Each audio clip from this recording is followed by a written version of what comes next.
Have 8 Count Sports, man. 8 Count Sports is going on, bro. Going on, homie, chilling. How about you? Everything's straight. Everything's straight.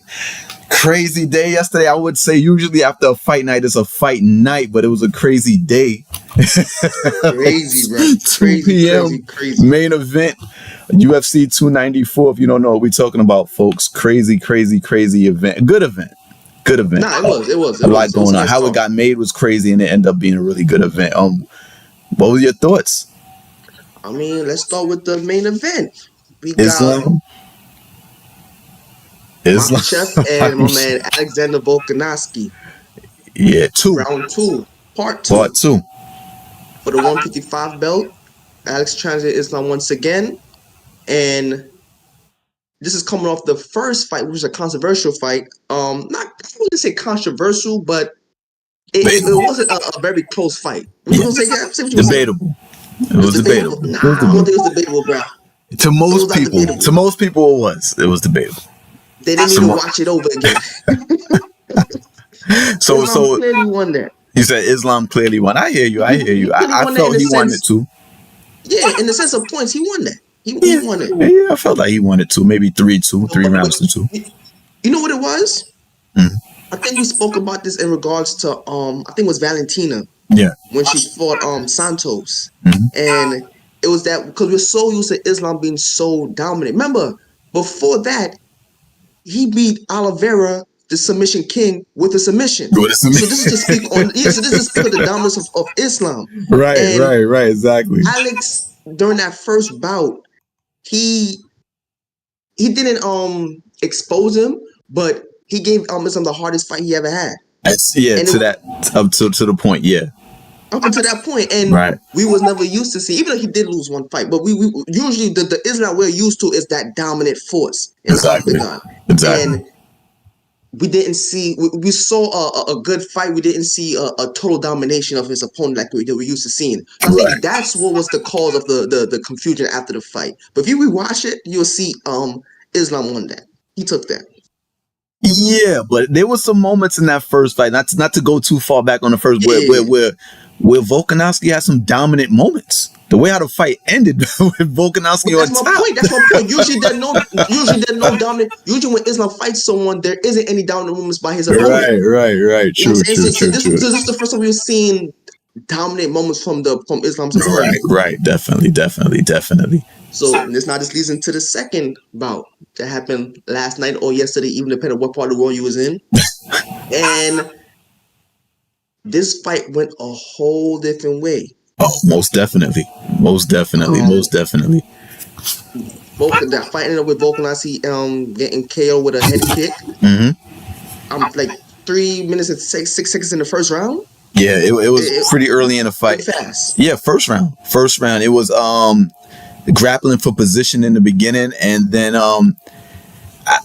they were on the feet, and Volkanovski kind of went back to the cage a little bit, and that left, it was actually coming from a southpaw stance. That left kick to the head, man, he almost kicked his head down the street. It was crazy. I could, as when I seen Volk hurt, I was like, oh man. And Islam closed the show. Good stoppage by the ref. He gave Volk enough opportunity to respond, and he didn't. That's how these things go. He did well, effectively. Yeah, there was no debate on that call. What I would say about that is, the crazy part about it is, Volk did the right things to block that kick. His head was up. Yeah.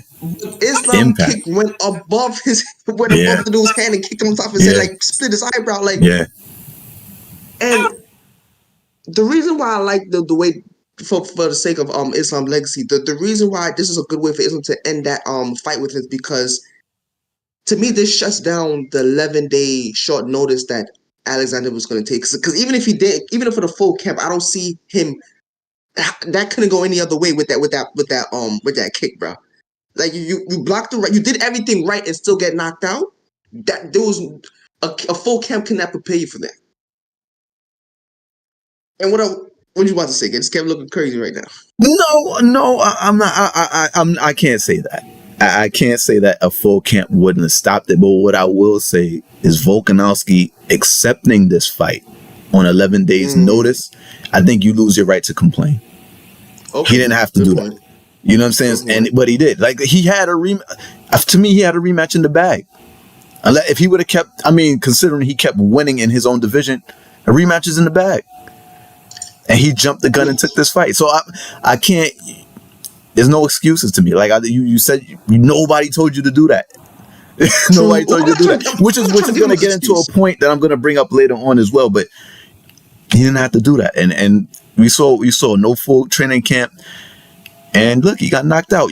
After that fight, let's be realistic. After the first fight, Volkanovski in that press conference was saying, hey, I did some things wrong. If I was more aggressive and this, that, and the fifth, all of these things, he made it seem, him taking the fight on short notice made it look like he had the antidote. That he was that confident that he knew what he's going to do, and it didn't work out. Now, do I think a full training camp would have changed results? To me, yes. Yes. So? Yes. You working, you some guys train in altitude, your body, I think guys, with those 6 weeks does a lot for the body, and it, helps you get stronger. You're going and you're sparring against guys that resemble the guy you're facing. Like, you get 6 weeks of that. Like, it's 11 days. So you think it's possible that with a full training camp, he probably could have took that kick better? Yeah. He might have even got caught in the kick. He may not even been in the position to get hit with that kick. The fight might have had a different look. You don't know what would have happened. They're implementing a certain game plan, and nah. Let me say something about that. From what little we saw before the KO, his takedown defense was better in this bout than it was in the first bout. And this was on short notice. Volk? Yeah, Volk. Yeah. Yeah, but how much did he have time to prepare for the striking? But, you know what I mean? How much can you prepare? How much can you prepare? Islam's bread and butter is what? How prepared can you be for a head kick, bro? Bro, what's Islam's bread and butter? The striking? No, it's ground and pound. It's takedowns. It's wrestling. Which is the point I'm trying to so make. So that's the first thing that you got 11 days. His striking is actually underrated. Huh? No. This is the point I'm trying to make, though. This is the point I'm trying to make. You say that his bread and butter is his takedown, is his ground and pound, right?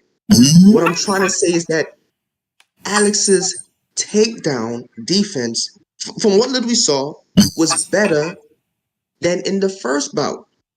So, based on what I see in that little I seen, he negated his takedown ground and pound stress strategy. I get that, but you have 11 days to prepare. And I'm not, folks, I'm not making excuses for Volk. And I'll get into that later on. I'm not making excuses. You have 11 days to prepare. The first thing you are going to prepare for is what's his strength. You're preparing for that before you prepare for anything else. And that includes your offensive attack, things like that. The first thing is, how do I deal with this? Takedown defense in 11 days looked great. Did he have time to prepare for everything else? Like I said, I'm not making an excuse. I'm okay with the results as far as them two not fighting again. I thought Islam won the first time. I felt like he won the first time. I'm kind of over it. This right here, like I said, nobody told him to take this fight. He jumped the gun and did it, and we had what we had. A great stoppage by the ref and what have you. Do I think it possibly? I'm not saying it would have been different, but yeah, I think it definitely could have been different. It's a total different ball game. You cram it. It's like studying for a test. with deeper ramifications if you fail. You know what I mean? It's like studying for a test. You cramming the night before, you had a whole 2 weeks. You know what I'm saying? Like, no, it's certain things you're not gonna remember. It's certain things you're more likely to get into your habits and your bag of what you normally do. Now, mind you, Islam is preparing for what guys look for that. What guys are, what the habits are and things like that. So within no time, he would basically go back into a habit. Like I could see that happening. Instinctive. He start fighting on instincts instead of a game plan. When somebody starts showing him something different. Like I think with a training camp, this could have been a far different fight. It could have been. It could have been. This we'll never know. We'll never just know. never know. I don't know. I'm just saying, like, 6 months of training can't prepare you for a KO to the head, bro. That's what I'm saying. Listen, he had a full training camp, and Islam looked unbeatable. And when they fought, he had Islam all swole up, and he had him on the floor. That fight looked crazy. Islam won, yeah, but he had a hard time dealing with Volkanovski. He did. Well, Islam did say that there was some mistakes that he wanted to correct. So, well, there you go. There you go. There you go. What do you think is next for Islam? Who do you think should be his next opponent? Should he? Oh man, I think Oliveira is the easiest answer, but I wouldn't mind Gaethje. You mind Gaethje? I wouldn't mind Gaethje. I wouldn't be surprised if Gaethje would be next up. Oliveira, I mean, I wouldn't be surprised if it's Gaethje. It would be next up. To me, I think that's the next guy. I think that's the next guy. I got a feeling he pulled off the win against Poirier, and he got himself one leg up on Poirier. Oliveira, I mean, how much opportunities? He just had the chance. He just had the chance, and this happened. So I can see it going to Poirier. I mean, not Poirier. Excuse me. Gaethje.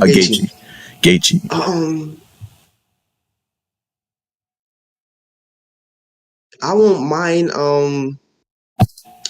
mind seeing it go to Gaethje, but like I said, I do think Oliveira is next in line. Right. I mean, they don't want to say Oliveira makes the most sense. I think he'll be next one, and I think that'd be the bigger fight. Remember, this is UFC we talking about. You got to follow the money. Oliveira will be a bigger fight than Gaethje. Yeah, definitely. Yeah. There's some Oliveira too.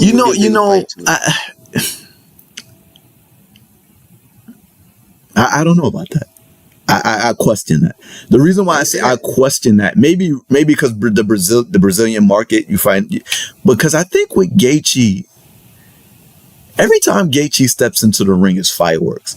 And this is a matchup we haven't seen. We've seen Gaethje against Khabib, but we didn't see. Habib, but we didn't see Gaethje against this kid yet. You know what I'm saying? No, that's a good point. You know, this is a matchup. This is a fresh matchup. We've seen Oliveira get smoked, and then you get this situation. I can see a bigger fight, though. A bigger fight, pay-per-view wise. That's what I'm saying. What do you think? As far as buys, I don't know. Yeah, bro, I don't know. Bro. Oliveira, Islam. Yeah, that happened already. Yeah, I think the fact that happened already and it wasn't competitive is, I think sequels are usually still bigger than sequels are still usually bigger than Not if it's definitive. I don't think so. I think not that it's not a big fight, but I think there'll be more intrigue. You know, I think things go like this sometimes. Sometimes on paper, you look at a fight and you say, "Oh, I don't think it'll be that crazy." The buzz, but as the build up comes to the fight, you get into that week and that month as things steam start to pick up, and you come to find out and you can market Gaethje different than you can market Oliveira, because Oliveira, you can't take away the visual of what we saw. No matter what, that happened. That's a part of the highlight reel going in. So the question becomes, can Oliveira? I don't know. It's not a rivalry. You know what they're gonna use? You know what they're gonna use for the highlight reel during fight week for Islam Oliveira too? Yeah, they're gonna use Oliveira versus Dariush, bro. We're not even gonna remember. Islam. No, they're not. No, they're not. They're gonna use what happened. They're gonna use their history. That fight, you can't erase the history. That fight happened. But the highlight they're gonna use is Oliveira getting tapped out. Him defeating Dariush is a part of the story. No, it's not. It is a part. No, it's not. Dariush doesn't play a role into any of this. Oliveira Dariush was a contenders match. Okay, so it wasn't. So Dariush is not, bro. He smoked Dariush. Exactly. And Dariush wasn't even. Who did Dariush beat coming into that? Bro, people don't forgot about Dariush already. Of course, but this is what I'm trying to say. That's not. This is what I'm trying to say. This is what I'm trying to say. The Dariush Oliveira fight, when it was created, it was set up as a contenders match. It was understood that whoever wins this will be next in line for the 155 title shot. So how could that match not be because especially this, at that fight, everybody wondered if Oliveira still had it. Yeah. His dominant performance is what made people say, like, okay, he should be next in line. And on top of that, he solidified himself as a worldwide superstar because he was in Canada and got that kind of pop. So how can that not be a part of the story, bro? I don't know. I'm not subscribing to that. I don't. First of all, the part of the storyline was the reason why that became a #1 contenders match, if we're being honest about it, was because Oliveira wiped out the other top 5 guys in the division, not Dariush. Dariush got that. He won his way in, but due to a process of elimination. The other contenders already lost to Oliveira, so he was the next guy that didn't lose to him. It's not like don't get me wrong, Oliveira's performance. Yes, it does. Oliveira's performance was great, but right now we're looking at Dariush like we're looking at Dariush as if to say, well, damn. Like the next question we asked wasn't how he was a gatekeeper. That was the next question, bro. Let's put perspective on that. He didn't beat anybody else in the top 5. You said it perfectly when you said the performance that Oliveira had. Remember, that was one of 5 things I said. Kev, MMA is a what have you done for me lately business.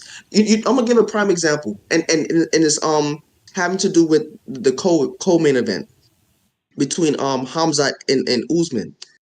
And you brought this up in the last show when Usman was considered the underdog during that bout. And your thing was, yo, how y'all gonna doubt who Usman is because he lost his last two to Leon Edwards when he won most of the first bout, and the second bout it was a competitive fight. Your point was it was as if they was taking away his legacy based on those 2 losses. But the MMA fight is based on what have you done for me lately? Because based on him just losing that to Leon Edwards, everybody forgot that he was once the boogeyman. Everyone forgot that he was the Nigerian nightmare. Same thing with Oliveira. When Oliveira lost to Islam, everybody wanted to know if he still had it or not. His dominant fight over Dariush is what put him back in the conversation. Your last fight is what puts you in and out of the conversation. He's back in the conversation because it was a #1 contenders match. And that's what it was. Performance. And that would be the reason why it would be a part of the story when they build up the fight for Oliveira Islam too. It'll be a footnote. The biggest part of the build-up is going to be the fact that they fought already and we saw what happened. That's the story. What's the name is a foot. That's okay. That's how he got back here. That's not indicative that he got better. Doesn't show anything. It doesn't show anything. But that's the things we looking at the rematch. No. What has this guy? They fought before. Oh, okay. I'm not saying that his performance against Dariush is an indicator of how he perform against Islam. What I'm saying is his performance against Dariush would be a strong part of the story of how he got himself back into the title shot. That's what I'm saying. They're gonna use that to promote the fight. So using your example, so you're saying that his performance. So what about Gaethje's performance against Poirier? Against Poirier. Exactly. What about his performance? Okay. Remember, here's the difference. Just like Oliveira hasn't beaten Islam, Poirier beat Gaethje before. Gaethje beat Poirier this time. That's insinuating that he's gotten better. He's beaten a bunch of fighters that in the past he hadn't beat, that he beat now. Before nobody thought he would beat Ferguson. He beat Ferguson. Like Gaethje is the guy that you can market as, yo, he's gotten better. And Islam hasn't fought this guy before. That's more than Oliveira beating Dariush, because Oliveira already fought Islam. There's no indication from that Dariush fight that would indicate to me that the second fight will go any different. The question marks that I had coming out of this, and maybe this is just me, the question marks I had coming out of the Oliveira fight had nothing to do with Oliveira. I'm like, well, dang, how good is Dariush? That's the first thing I asked. Like, it had nothing. Okay. I know Oliveira beat everybody outside of Islam. So I know who's coming already. Like there's nothing in that fight. The question was, did Oliveira fall off? Like you said, that would have been the question. That question got answered. He didn't. But is he good enough to beat Islam? I don't know. No. I'm gonna tell you straight up. No, there's nothing. The question. But The question I'm debating is not Gaethje, whether he's the question that I'm you getting talking at about is I'm promoting the not fight? questioning. Yeah, say it again. You said how would they promote the fight? I think they would be able to promote Gaethje better than they would Oliveira. I That's don't think. I think Oliver's a bigger star, and just based on that, based on his star power, they're able to push it. Yo, Conor lost how much of his fights? If they put Conor right now, it'd be the biggest fight. If Conor came in right now to fight Islam, that'd be the biggest fight. I Even don't know. when his You keep saying that. I'm not that sold that Oliveira's a bigger fight. Gaethje can get a pop wherever he go. You think if Gaethje was in Canada, he wouldn't have got that same pop? But I think, Are you I kidding truly me? think he wouldn't get as big as for pop. Only Oliveira, push Kev. Only Oliveira could say. Remember the post fight after the Darius man. Only Oliveira could say, "Who's the real champ?" That's his After losing to catchphrase. say it again. After That's his losing to Islam, catchphrase. The champion has a name and all of that's his catchphrase. that Bruh, and that alone will make it a bigger fight. if Gaethje, come on, bruh. Gaethje could say anything and the crowd could go with that. Come on. He got that pull too. He just doesn't. Come on, bruh. How many fights you don't got to do? You don't even have to put a highlight reel for Gaethje. We know what it is, bro. Come on. I'm not so sold that Oliveira's a bigger star than Gaethje. I'm not. I think Oliveira's run, which includes beating Gaethje, I think puts him in the stratosphere of more. How do you say this? In normal cases, more credible than Gaethje because he beat Gaethje, right? Credible and no credible in what In the sense that what do you mean? Credible as in he would be first up for any matchup. He would be first up for any title matchup. As far as being main event, he would main event before Gaethje because he's more credible because he's higher than Gaethje right now. As far as being credible as in where he is. Not popularity, as far as wins. He beat Gaethje, he beat Poirier, he beat all of them. Kev, keep talking from the stance, and I'm not mad at you for doing this. Oh my goodness, keep talking from the stance of a purist. Like I'm not. I'm not talking from a purist. Gaethje is who's more popular than Gaethje? You saying I can't. I'm not. That's not clear cut to me. I think that's not clear. You basing all of this because one night in Canada, bro. That's where all of this is coming from. I'm about to say something right now, Kev. I'm about to say something right now. I would say that Oliveira is probably the biggest star in that division. Bigger even than Islam. The only thing that keeps Islam shining bright because he's the champ. If Islam is no longer the champ, we no longer hear from him, bro. Unless he has the voice of Khabib behind him. I don't think Oliveira. I think you overestimating his star power. Nah, I think it's the biggest. I think you overestimating it. I don't think Islam's star power is only brightest and on that side of the hemisphere, which is why they always have his fights in Abu Dhabi, things of that nature. I'm not bringing up Islam. That's not a part of. I'm talking about Gaethje. I'm talking about Gaethje. I don't know about that. I don't know, but I think you overstating. I think you overstating. Based on one night in Canada, bro. I think that's what. But it is what it is. So what was Give me a night where Gaethje completely dominated the audience with his charisma. What? Give me a night. Give me a night. What? Chandler? I don't know. Chandler. I could go with doing when he beat Poirier, and that wasn't even the main event. When he beat Poirier, that was crazy. That pop was crazy, bro. What are you talking? Pick one. What was in the Ferguson fight? The only thing that saved the pop from the Ferguson fight was because they were fighting in the COVID dome. That was the only thing. Could you imagine a pop he would have got for beating Ferguson like that? That was the only thing that saved that, bro. Are you kidding me? Let me rephrase it, Kev. What was the it may be an unfair question, but I'm gonna ask it.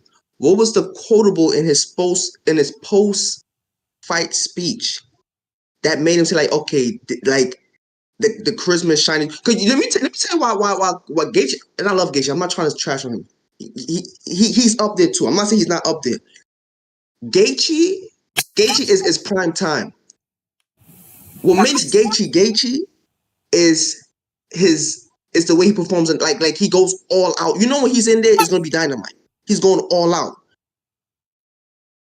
His fist speaks for him. He doesn't have that big. He's not. No. This is what I'm trying to say though.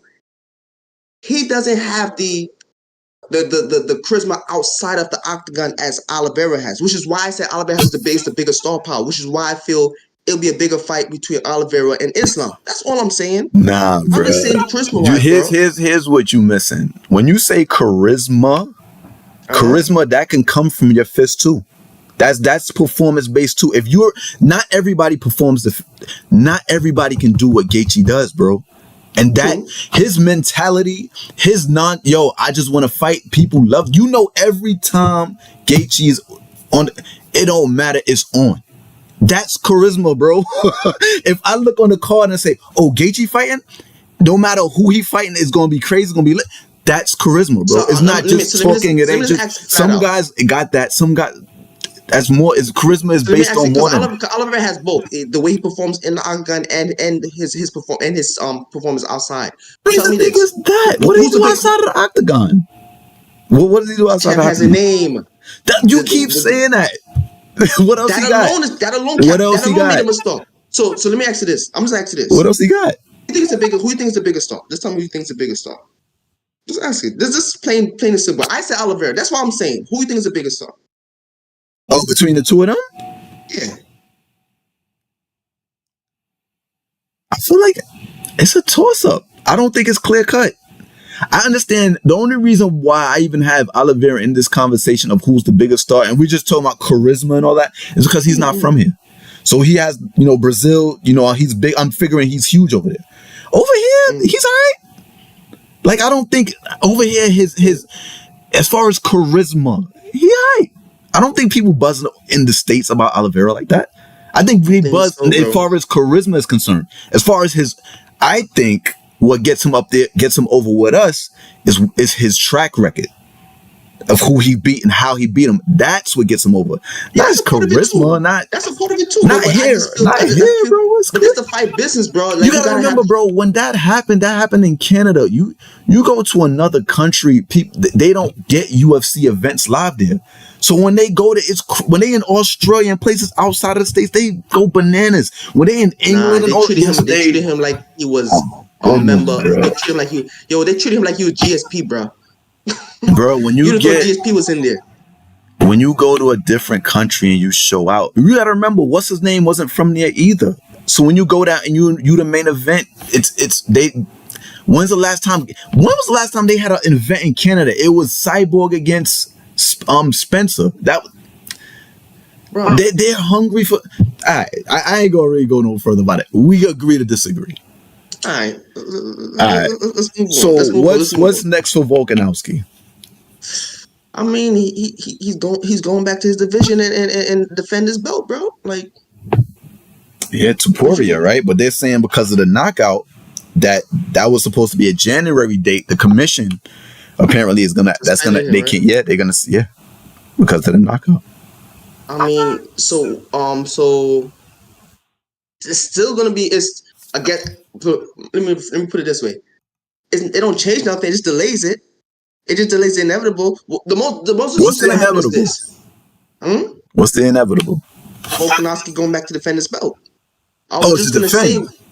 Okay. To defend. That's the inevitable. Yeah, I'm not predicting how things gonna end up with him in his next match. What I was gonna say was the most is gonna happen, and because Ryan didn't do this in a while, is have an interim championship and then wait till Volk come back. So this like Islam said during the press conferences, he's not really putting anything on the line. Islam's putting his belt on the line. Alex is just there for the money. I'm not saying I'm just quoting Islam. I'm not saying that's what is obviously from what we heard in his post speech, that's definitely not the reason why he took this fight. But he's not risking anything. He was not risking anything in this bout. You know? Was this Volk? Yeah, Volk. Yeah, I'm saying. Yeah, he wasn't risking anything, bro. I'm gonna say this now. I was gonna wait till later to say this, but I'm gonna say this now. I think a lot of times, I think he did risk a lot. I think he did risk a lot. And I think in the short term going in, people didn't think he was risking anything, but he ended up getting knocked out. And I think that's a big deal. He received his first real loss. A lot of guys don't recover from that. The UFC did Volkanovski a disservice. A lot of times the UFC, Dana White and them stick their nose up at boxing. These fights ain't getting made. That fight ain't getting made. I tell you right now, Bob Arum wouldn't have told if Pacquiao had a fight with De La Hoya, Bob Arum and De La Hoya had to pull out. He wouldn't have tell Terrence Crawford or one of them to come in 11 days notice. That wouldn't have happened because they value the fighters more in boxing. Yeah, promoters may rob, they may do things like that, but they understand the fighters are the investment, and the UFC is just the brand. The brand is the platform is the investment. And you saw that here tonight. This is a star fighter. A star fighter that they should not have picked up the phone to call Volkanovski to take this fight. Now, look, and you see how interchangeable Volkanovski is. He get knocked out by Topuria. Topuria becomes a champion. This is why I say fighters, when they're in a position of leverage, need to take advantage of that position of leverage. Leon Edwards, I'm not mad at you. Aljamain Sterling, I wish you would have. You know what I'm saying? This is ridiculous. This is ridiculous. They should not have asked him just to save the event. All these fighters, Izzy and them talking about, I'm willing to die and all of that out there. Yo, this is UFC 294. You willing to die in the ring and you in the hospital. They feeding you.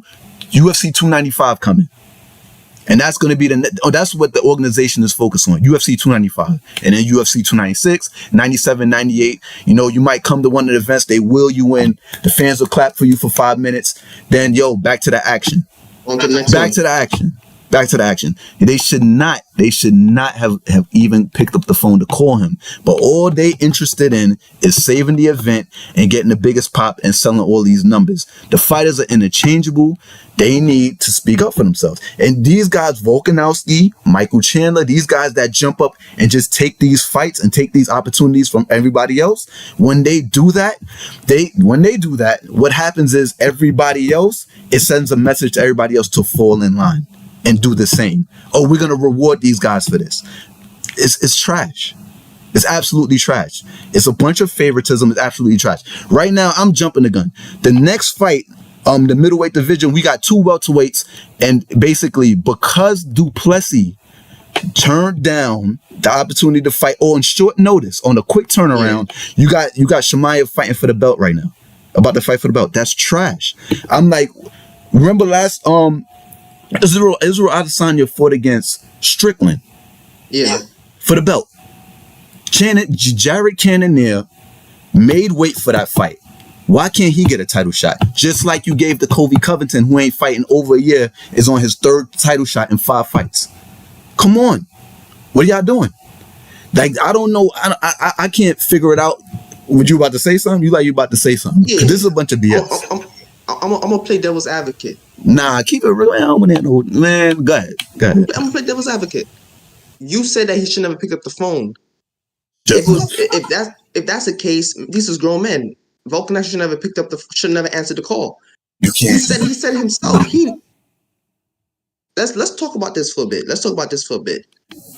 What did Volkanovski say right after the during the post fight interview? Please keep me busy. And we want to talk about this deeper. This is a deeper conversation, which is the mental health of these fighters.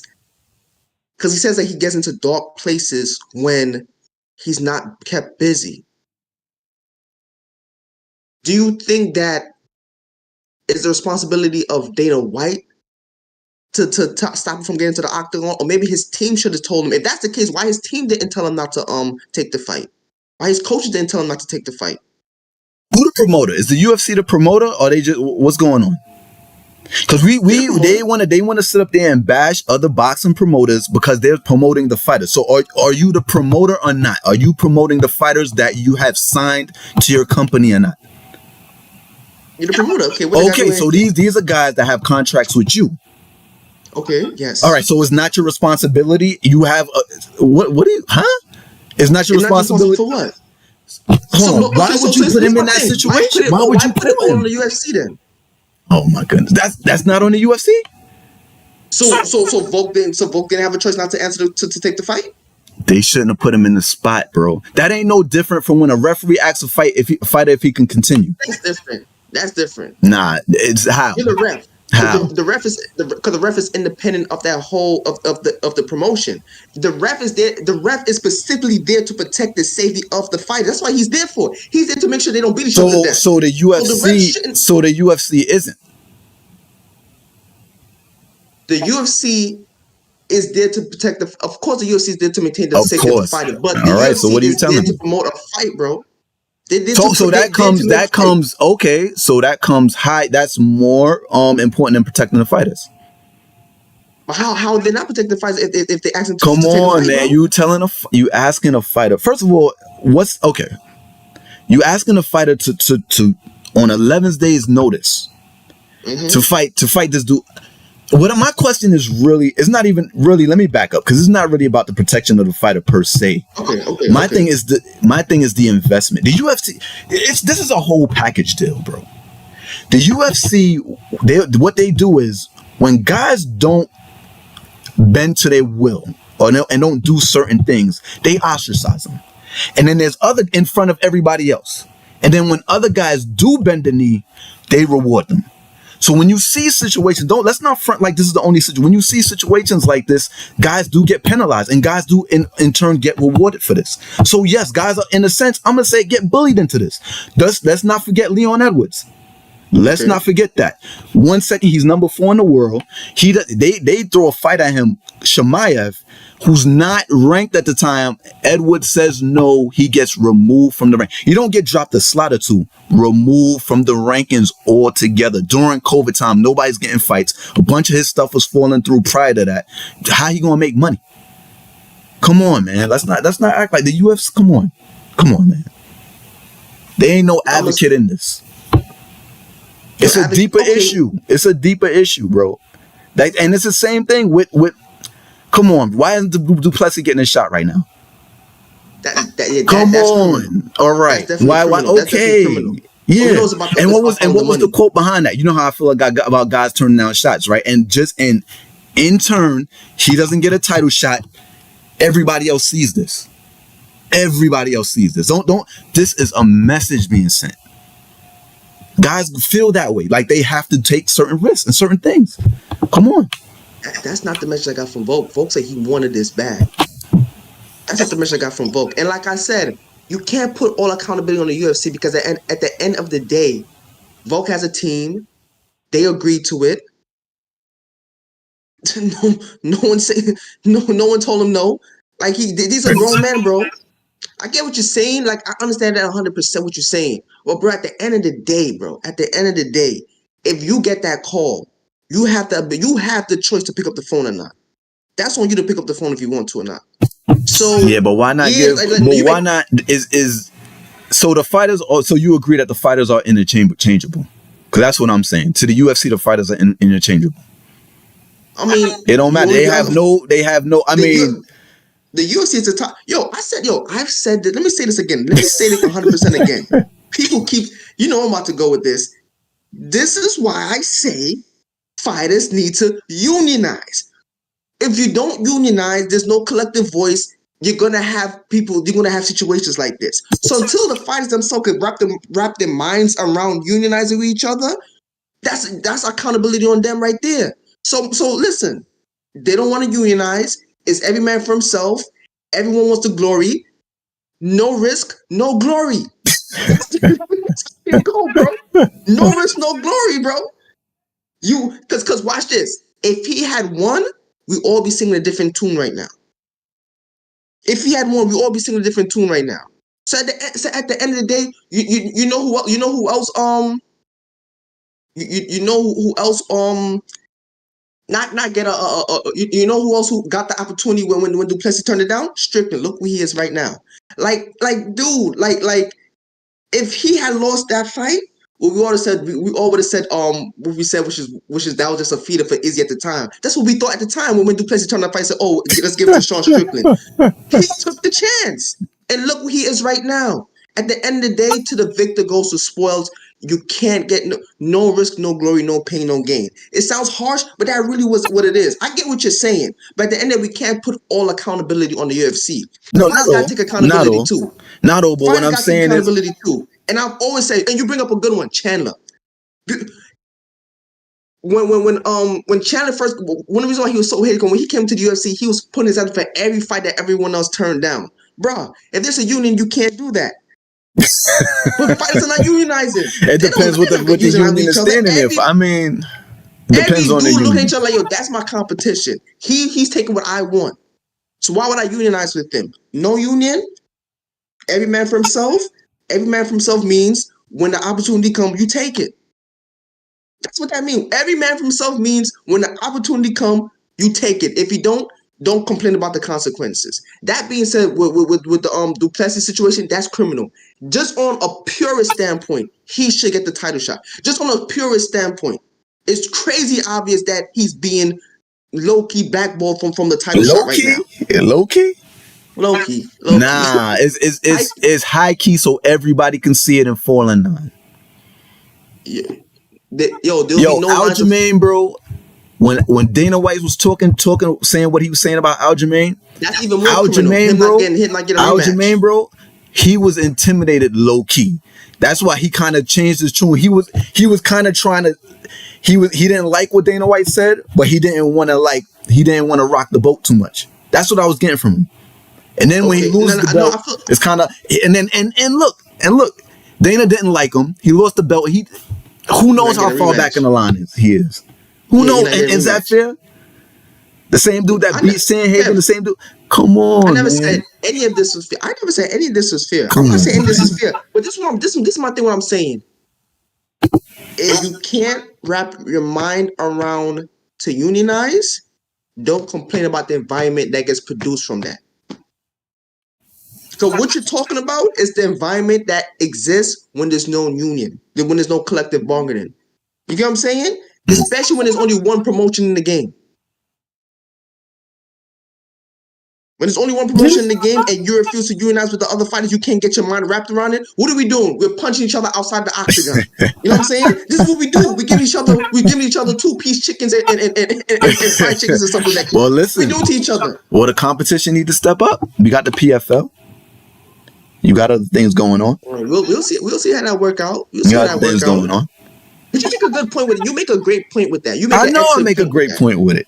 Because to me with boxing, they always knocking boxing about the promoters. A promoter wouldn't even come to their star fighter. It just goes to show the value of the fight in the UFC is here, bro.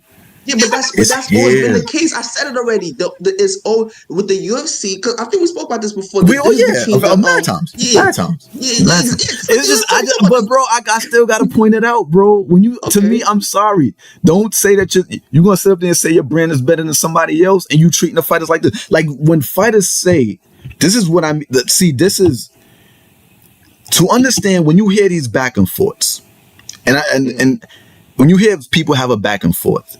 And somebody may ask me personally an opinion about a back and forth. I see two people going at it.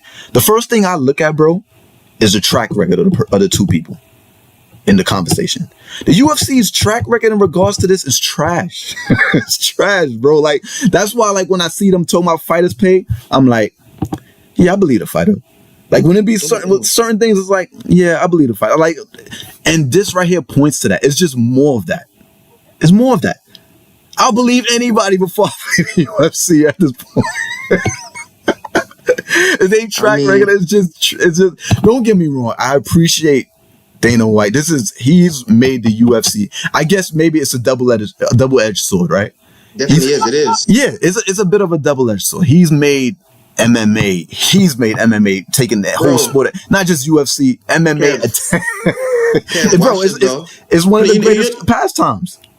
You know what the UFC is? Let me tell you what the UFC. The UFC is a definition of you can't have no omelets without cracking some eggs, bro. The UFC. You can't have no omelets without cracking some eggs, bro. Yeah. You don't get wine without squeezing some grapes. Yeah. Facts. You know what I'm saying? That's what we have. So at the end of the day, but at the end of the day, I'm gonna say this. because I know we both feel this way. We wish the best for Volk, because the way he was talking during the post fight during the post fight interview, he was saying keep him busy. Like he was not singing the tune of like I was treated unfairly or I was bullied into the situation. He was singing the tune of please throw me back in there because I don't know what to do. If I'm not doing this, I don't know what I'm gonna do with myself. What to do? Yeah. That speaks to a larger conversation in regards to the mental health of these fighters, because first they put themselves on the line. Yeah. They put their health on the line. Mm-hmm. This is probably his first KO, but this is not his first headshot. So you know they're being exposed to CTE. Mm-hmm. And you know that's known to alter behavior and to make you more susceptible to things such as depression and things of that nature. Nice. And Volk is one of the greats. Yeah. And when you're one of the greats, that to be at that level, it means you dedicated your life to this thing. And I think this is the thing with a lot of pro athletes is like, what do you do when you're not doing this thing that you dedicated your whole life to? Forever, yeah, right. So I believe we saw a window into that during that post interview speech and during that conference. So this suspension is good for him. I feel. I think it's a good time for him to lay low. I hope his team and his family surrounds him and give him the reinsurance and help he needs so that ready to come back in there, he's more stable. Yeah, you absolutely right about that. You know what's interesting about great, like special individuals, like the guys that to shine the brightest, like the fighters, whether it's artists, whether it's geniuses, it's the same things that make them great are the same quirks that when you see them in person, you're like, well, why is he going through? Like it'll throw you off. Like Holyfield never quit, never ever quit, and with Tyson, all of them, and that made him great. And all them slugfests, but as he's still fighting in his 50s, 56, wouldn't quit. And we sitting here looking at, but that's the same thing that made him great. It's an interesting dynamic. That work rate from Volk, I gotta be back in the gym. I gotta. That's what makes him levels above everybody else. But you can see where it could be a detriment. I wish that the UFC just never called him. That's just because sometimes it's easy to say what his team didn't do that. But when you're the breadwinner, you call the shots, bro. That's the reality of it. You know what I'm saying? That's a fair point. I think that as a pro, I would like to. I understand it's capitalism, money is king, and when it comes to these businesses, I just wish, I guess, that the UFC, knowing the situation, would have just kind of stepped in it, just not called him. Just not called him, bro. Get somebody else. No, I mean, but at the same time, but. I guess we already touched this. I would like to think of Volkanovski as an investment. Like this is pound for pound, arguably the best fighter in the world. Arguably, he's in that discussion. A lot of people feel that. They got him number one pound for pound prior to Saturday. Yeah, still, but so you would think. Thanks for bringing that up. When does a number one pound for pound guy take a fight on short notice, bro? Or on 11 days? John Jones never did that. John Jones never did that. Yo, but you understand what I'm saying to you? Yeah. Like you would think you gotta protect. I don't know, man. Like I said, I hear what you're saying. Maybe it's a deaf argument. Let's cut it out. Let's be extra. You already know what the business. You said Volkanovski the investment. UFC 294 was the investment, bro. I said that. Yeah, I started with the investment, right. That's what I started with. The partner said Abu Dhabi was the investment, bro. That being said, speaking of pound for pound kings, during the press conference, Islam, tell me what you feel about Islam. He spoke about how he no longer cares about the pound for pound because he said, the guy who sending shots at who is the top of the pound for pound list, John Jones, sending shots saying that who was the last piece of that he beat compared to who I beat. He basically said like, what is, because John Jones is there, like I don't even consider this list legit. What do you have to say about that? What do you have to say about like those shots against John Jones? I don't mind him throwing shots. I think this is an interesting conversation. on my pound for pound list, pound for pound, my criteria is top 5 wins. Islam has 2. He beat Charles Oliveira when he was in the top 5, and now he just beat Volk. Okay. That's a big time. So I might have to reevaluate my list in regards to that. In regards to taking shots at John Jones, that don't mean nothing. That don't mean nothing. I don't think it means anything. That doesn't take away anything from what John Jones has done. I think what takes away from John Jones with John Jones is John Jones. It's not, that's the reason why there's, an asterisk or whatever. So I ain't mad at him for saying that. I do think, however, I might have to just revisit my list. I'm not saying I'm gonna make changes, but yo, that's 2 top 5 pound for pound wins relevant, like right now. So I get what he's saying. Like he hasn't beaten a guy in a long time. That's fair. I would say this though, in John Jones' defense, John Jones, out of those 3 you mentioned, Jones, Islam, Volk, Jones is the only one who actually went to another weight division and still looked the same as he always have in the weight division that he came from, even after it wasn't affected by the quote unquote ring rust. Two weight class, two champions, a champion in 2 weight classes. So he's the one who actually went to another weight division and did what the hypothetical pound for pound king would do, which is go in any weight division and be the same that he always been. So but is he? Yeah. So he's still number 1. I feel you. I have to revisit it. I put a heavy emphasis on beating other top five guys pound for pound. Unfortunately, Jones won't have an opportunity to do that because there's nobody in the heavyweights that's regarded as that. But so is that fair? So that means, is that fair to him? No, it's not. But is it fair to Islam and them that they're beating people now? Should they be held off the list? Held behind anybody else if they getting busy? He could have lost this fight. He could have lost the fight. Held behind the guy who actually went to another division and is still doing him, and he about to fight the greatest heavyweight of all time. Let's see how he I think it's worth revisiting. For me, I think it's worth revisiting. I think it's a big deal. 2 top pound for pound guys and dominant. That's perceived dominance. I think you need more than that. All right, so to the co-main event. Let's keep it a buck. Let's keep it a buck. I feel you on that, but let's talk about what happened afterwards, Kev. Like I always said, to beat champ, you got to beat the champ. And when you leave it to judge, you leave it in the hands of you telling Jesus to drive the wheel. Like, bruh. Wait, what are we talking about? Wait, what are we talking about? You said Dominic Reyes. You said Dominic Reyes. No, not Dominic Reyes. No, I said perceived dominance. I said he knocked out. I said in regards to Islam, perceived dominance. That he's dominance. Bro, the two guys that was supposed to be the guys, he smoked them now. Perceived dominance. You think John Jones' dominance isn't more perceived? If I'm saying this in the right way.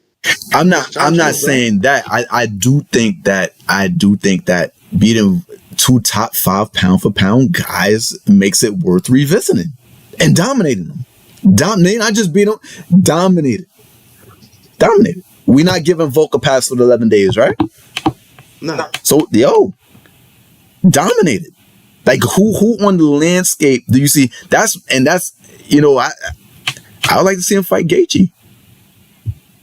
I like to see him fight Gaethje.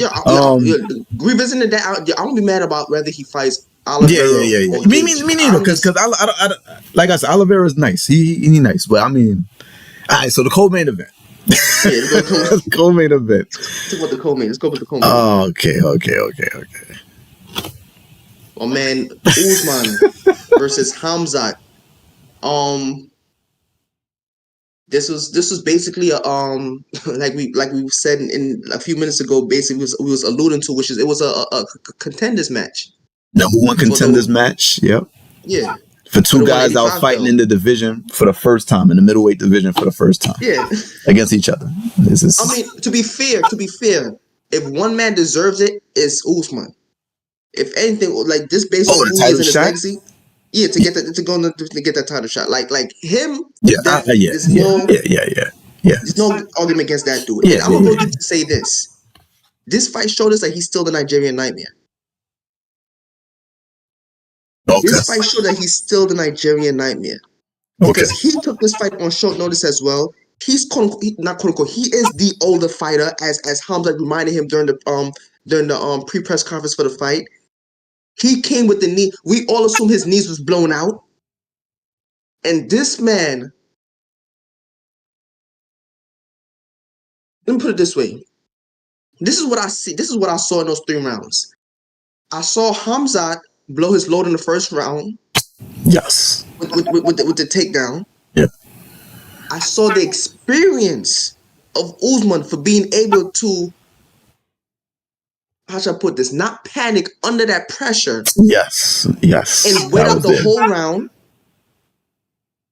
Then I seen Khamzat second guess himself in the latter rounds, meaning he no longer decided to try to take him down early on. Number one, because I felt he was gassed out. And number two, he already saw like, okay, this man is not as easy as I thought. This is not going to go as easy as I thought it was going to go. He was trying to get it done in that first round. And when he saw he couldn't do that, what I saw him do was go on the feet with Usman. And what I got from him is Usman was outstriking him. And then trying to, and during closing to, towards the end of both rounds, taking him down to try to finish him off and still being unable to do so. I felt this is one fight. Remember in the first when we talk about the first bout, I said that I don't think that Volk having a full camp would have changed the outcome of the fight. I believe that if Usman had a full camp, he would have beat Khamzat, because I don't think he had enough time to practice his takedown defense. If Usman was able to keep Khamzat on his feet for those 3 rounds, it'd have been a clear domination on Usman's side. That's what I saw. That's what I felt.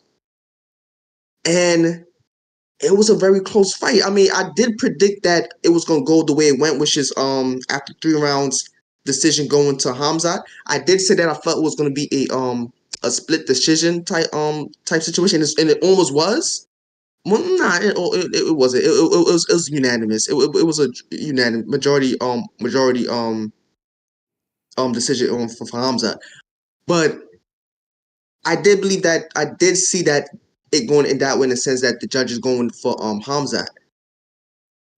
But the fight was way closer than I thought. For a guy who could take this fight on, I think it was like 7-day notice. I don't think it was 11-day notice. I think it was even shorter. Just to perform this way against the prospect, the hype train, like he almost killed the hype.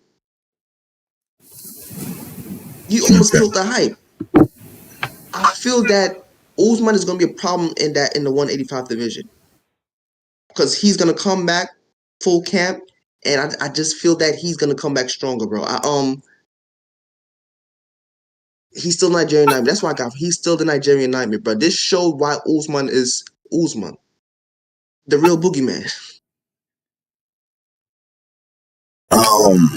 This fight, I don't know. I left with more questions than answers. It was a good fight. It was a good fight on this. It was a good fight. It was a fight that I wanted to see. Ben always, even when Usman was champ at welterweight, I wanted to see this fight. I didn't get what you got from it. I thought Khamzat clearly won. If we're not giving Volk a pass for the 11 days, we're not going to give Usman a pass for the 11 days.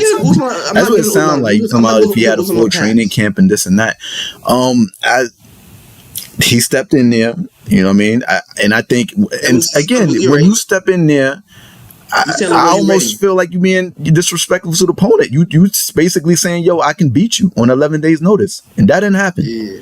The beginning of that fight, yo, the fresher guy, Khamzat was all over him. All over, and I'm sitting there looking like, wow, shout out to Usman for weathering the storm, but he started to fade. Like, he faded in the Edwards fight. By the 3rd round, he looked tired, and I saw that again in this fight. Like, prime Usman, I feel like Usman is on the decline. I think he's on the decline. I saw it in his last fight with Edwards. It was there. It was on display. And I feel like I seen not the same fight, but the same Usman in this fight. in 3 rounds. Obviously, it's a 3-round fight, so you could blow your steam. But he looked, you know, he is a phenomenal wrestler. So the last thing that would go away is his wrestling. That first round, he survived, bro. He survived the first round. It wasn't like he did anything like tactical to. He couldn't stop the train, bro. Once Khamzat decided, yo, I'm gonna take him down, he took him down, bro. It wasn't like, I think like you said, he blew his gas tank. Is what slowed it down. I don't think it's anything that Usman really did, bro. Like I didn't get that impression. I think he got tired. That's what I kind of think what happened. Usman landed some good shots. Don't get it twisted. Like when they were on the feet, but even when Usman was like fainting, like he was gonna take him down, that looked to me like, huh? Like that looked so, he was gassed. He was, to me, Usman looked like survival mode, bro. And in the last round, it looked to me, I'm gonna be honest with you, bro. You sitting here talking about Usman, I'm like, bro, if Khamzat would have took him down at least one time, matter of fact, he got him down in the second round towards the end. If he would have did that, if he would have did that a step, moments earlier, that would have been his round clearly too. Like I'm sitting there, I didn't see anything. I left this fight with a lot of questions, bro. First of all, I didn't know till 11 days ago that Usman was even going to be campaigning at 185. I didn't know that. Did you? No, I didn't. Was that so? I think his best bet, bro, is to go back to welter. Really? Yeah. I don't see it, bro. I don't see it in that weight class. He already lost the Khamzat. Well, but here's the thing about that. There's some big boys in that weight class, bro, that can wrestle. Gotcha. No, gotcha. Yeah. He's falling off, Shell. He's falling off, Shell. I'm about to think who I think should be next for him.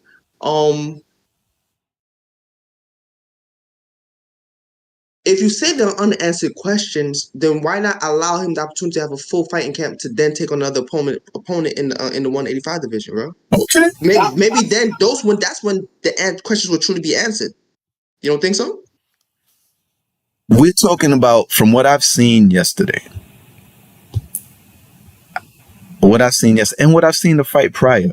I'm looking at I'm evaluating Usman's performance. This is not championship level fighting. Like this is good. He can fight, he can be competitive, but this is not a guy that's going to be the champion. That's what I'm seeing. Yo, Chimaev is not a one. He just fought a welterweight. Bro. And Chimaev might be small for the weight class because we didn't see him fight anybody else yet. I'm not saying, bro. Unless Chimaev is that good. Unless he's just that good. And yesterday, and that's the only thing that would elevate Usman's performance yesterday. Is if we come to find out like, whoa, Chimaev wins the belt and he smokes somebody, that would be the only thing that would indicate to me, well, maybe Usman, wasn't too far off. But that's not what I'm getting. Chimaev didn't look great. Didn't look particularly great. He looked great early. He looked great in spots. This fight is a big question. First of all, because they're both not middleweights. And then I still see the same thing in Usman. This is, to me, on the surface, it doesn't look like he's on a championship level. That's what I'm seeing. So you don't think he's on a championship level in the 185 division or just period? I'll say 185. I'll say 185 because I'll accept the fact that Leon is the champion. He did what he did. Yeah. No, because I don't think Chimaev is. I don't see that, bro. He just fought a welterweight. He just fought. There's nothing in this fight that would indicate that. So let me ask you this. I think you already said it, but I want to be more specific. What do you think is next for Usman? For Usman specifically, yeah, let's start with Usman. I think he's gonna. He had an interview with the young lady that does the interviews for UFC at the post-fight interview, and he sound not confident, bro. He sound not confident at all. I think he said undefeated. Yeah, he said he's like this is his third straight loss. No. I think he sounded like not like I thought I could have won that, but I think he was kind of shocked that he lost that. It seemed to that's what it looked like to me. He seemed kind of shocked that he lost that. And he lost. And he lost. I'm talking about like the guy was better. That's what I got from Usman. It wasn't a complaint about the scoring. It was, dang, that's my third straight got lost, and I lost. You understand? The man beat him. There's no debate. Nobody anywhere watching that fight thought Usman won that fight. Nah, there was he beat him clear as day. People thought he won. What? Come on now. You thought he won? I'm not saying. I'm saying people thought he won. People thought he won. Oh, that's crazy. He clearly lost the fight. You know why I think people thought he won? Because he did better than people expected. This is. So what do you think Pacific should be next for Usman? What do I think would be the better move, or what will probably happen? I think what will probably give me both. Give me both answers. What will probably happen? He'll stay at middleweight, and take another fight, 3-rounder. Well, who you think he should fight? Who you think he will fight? But I think if you're just looking for a win, Vettori. I think he can look good against Vettori, but that doesn't. You see what I mean? What happens when you fight somebody like Cannonier that can hit? That's like and can has wrestling deep. Like, what's gonna happen? Like I bro, I don't know about that. Honestly, you know what I think might happen. But go on, say the other one. I think he's gonna go back down to welter. I think once the Covington, because the welterweight division is bare right now as far as names. Yeah. Once the Covington, if Covington happens to, he can fight Covington again if he wins. But if Covington loses, it Bilal Muhammad. That look good. You know what I'm saying? I think for him to get the belt, it's at welterweight to be competitive. I just don't. They were bringing up that he had beat Sean Strickland early in his career. I'm like, what was that at welterweight? Like, that was years ago. Like, and he's bro. Sheldon. I think guys get caught up in. There is a decline. Remember we was talking about Jan and I was like, he was streaking for the belt. He had like 5 straight wins, and he went 1-1-1, and you like, that don't mean he dropped off. I'm like, bro, that's 1-1-1. We looking at a fighter that was streaking and lost his last 3. Why are we growing over that? People are just flying over the top. No, he lost his last 3 fights. And ever since the knockout specifically, he hasn't looked dominant. Yeah, I think this is him. He's tailing off, man. Tailing off. He's tailing off. You know. I think. You know what I think they might do is an upset special. I'm gonna come with an upset special. You know. I think his next bout would be, bro. I think he's gonna stay at 185. Give him a full camp. My man going against Duplessis. He's going against Duplessis. They're not giving Duplessis that title shot. And if he want to earn it, they're gonna give him somebody who if you beat this guy, then we'll have to give you the title shot. Like, I hope for Usman's sake that fight don't happen. I hope that fight don't happen, bro. Because Duplessis, bro, is dangerous. Dude is dangerous because not only can he's unorthodox. Like he doesn't fight in rhythm. He wins any kind. He's scrappy, bro. Like, you're not gonna out-scrap him. He has a way. When I seen he was fighting Darren Till, and Darren Till was giving him everything. Like, Darren Till looked as sharp as he can. Out-scrapped him, bro. Out-scrapped. Like, he just, okay, so you out-striking me. He just out-scrapped him and just ended up on top and just slaughtering him. Then he fighting Robert Whittaker, bro. Like, all doors to the championship go through Robert Whittaker. You talk about lapping the division. He lapped the division when he didn't even have a belt no more. The way he handled Whittaker. And when I was watching that fight, bro, bro, I'm talking like I think that was like a 2-round fight, right? I think it only went like 2 rounds. Bro, it was crazy fast, bro. I got in the middle of the second round. I started to realize, without Whittaker even getting hit, I was like, he in trouble. Like, one of these is going to land. Like, bro, I'm sitting here watching. That's Robert Whittaker. I hope Usman don't take that. That's too much man for him, bro. He's too much. He's too at that weight. If you think, bro,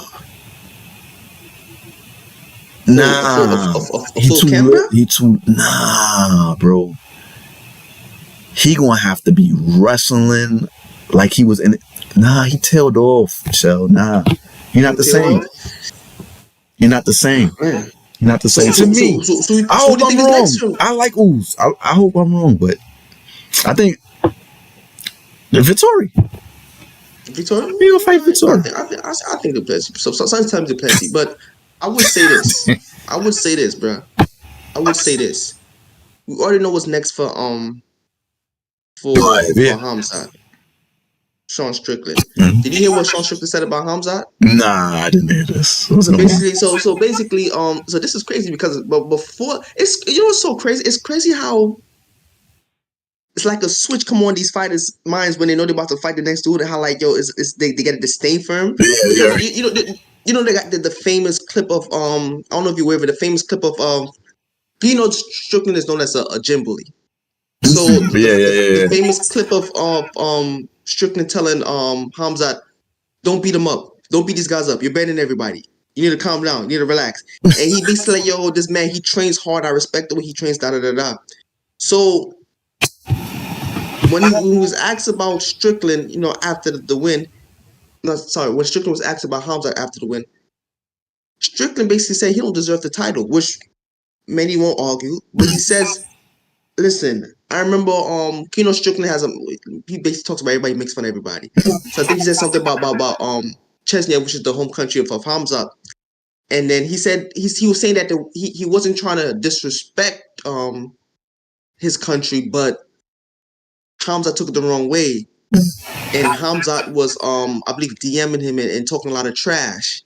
And Strickland said he responded by saying, you misunderstood what I said, but you could come tomorrow at 3:00 in the gym, no gloves. You figure and it out. turn up, man dance. That's what he would say, yeah. And he said, Khamzat responded with, "It's all good, brother." Yeah, like copping the plea. Basically, he said copping the plea. Right. So Strickland's like, yo, listen, the difference between me and Khamzat is this: I'll fight that man, even if I know I'm gonna die. He don't deserve the belt. So already, things is turning up. Things are bubbling up. So based on what you've seen with Khamzat's performance against Usman, how you think just a gentleman, how you think he's gonna fare in the division period? Not even against Strick, just in the division period. That's a good question. I think the question becomes with Khamzat is, can he swim in deep water?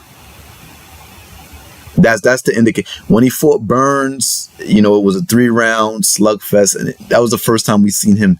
As the competition is going, he's winning. Shout out to him, but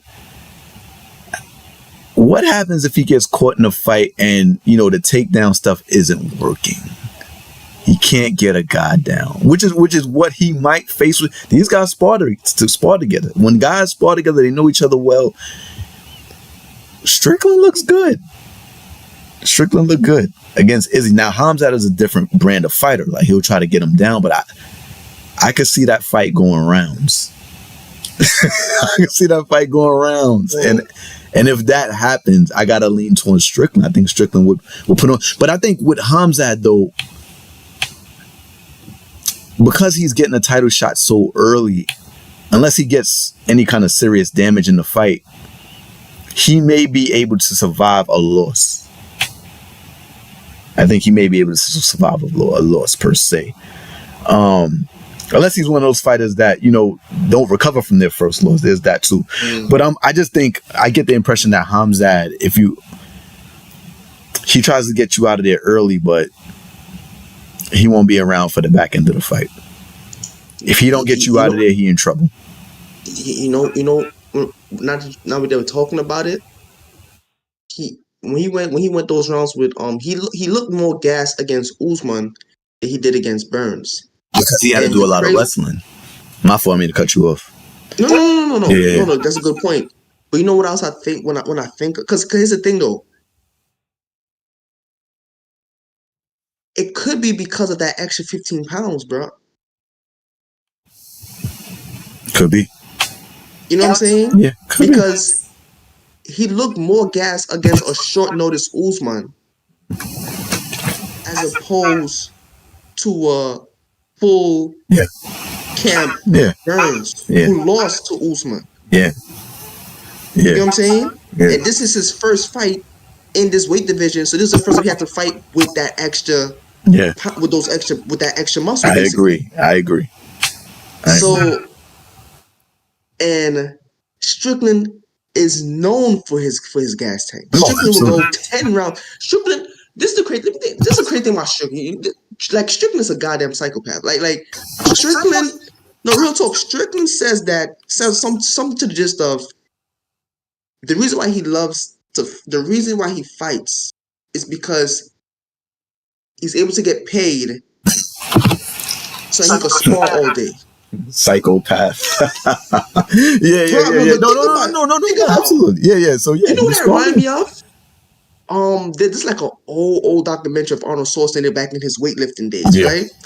And then he was talking about how he loves weight. He loves like the feel of his muscles tightening, and like his like he said, it feels like he's coming, right? And then he gets to all his body down and go on stage and flex. He said he feels like he's coming there. Then he said he goes, then he makes love to his girl, whatever. And he's coming. He's like I'm coming all day. Like that's Strickland. Yeah, you know what I'm saying? He's fighting, getting paid. Then he spars. Doing what he loved to do. Absolutely. Doing what he loved to do. So a guy like that could go 15 rounds, bro. Yeah, absolutely. I believe. He has that gas tank. I believe. And Khamzat has to learn how to deal with that extra 15 pounds when he's gassing out at 170. So that could be an issue, bro.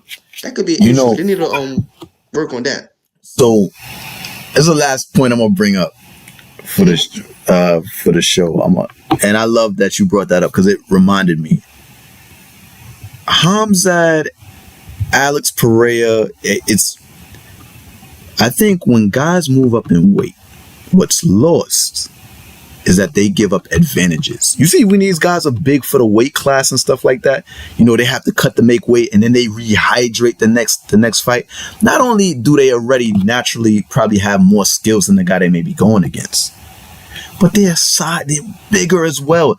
A great big man always beats a great small man. That's the rule in sports all the time as far as combat sports. You may have one or two rare exceptions, but a great big man will beat a great little man. If they both skilled, the bigger guy will win.